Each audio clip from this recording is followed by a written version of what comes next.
جئناكم اليوم بقصة حارس للمقابر انعدم من قلبه الضمير والإنسانية، وانعدمت منه الأخلاق الحميدة. هذه القصة لفتاة مسلمة ملتزمة شديدة القرب من ربها، فهي فتاة عفيفة وطاهرة. هذه الفتاة كانت تحفظ كتاب الله تعالى ومتفقهة في دينها ومتعلمة.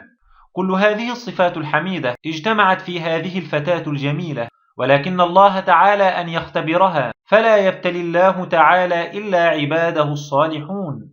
ابتلاها الله تعالى بالمرض فصبرت، ثم توفيت بعد عناء من المرض، فأصيب أهلها وأصحابها بصدمة شديدة، وحزن عليها كل من يعرفها، سواء كان أقاربها أو غير أقاربها، وتم الدفن في حضور كل من أحبها لخلقها وعفافها.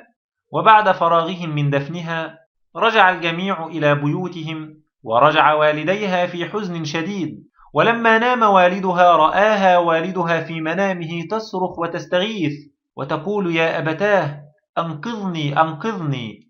فقام الأب من نومه مفزوعا وأيقظ أبناءه وقال لهم: لا بد أن نذهب إلى أختكم الآن في قبرها، فقد كانت تستغيث بي في منامي.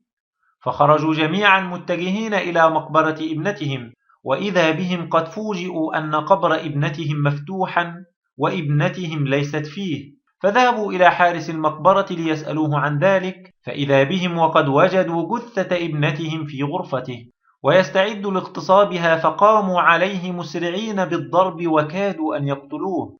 ثم بلغوا الشرطة وتم القبض عليه وعوقب عقابا شديدا. ثم قامت الأسرة بدفن ابنتهم في قبرها مرة أخرى.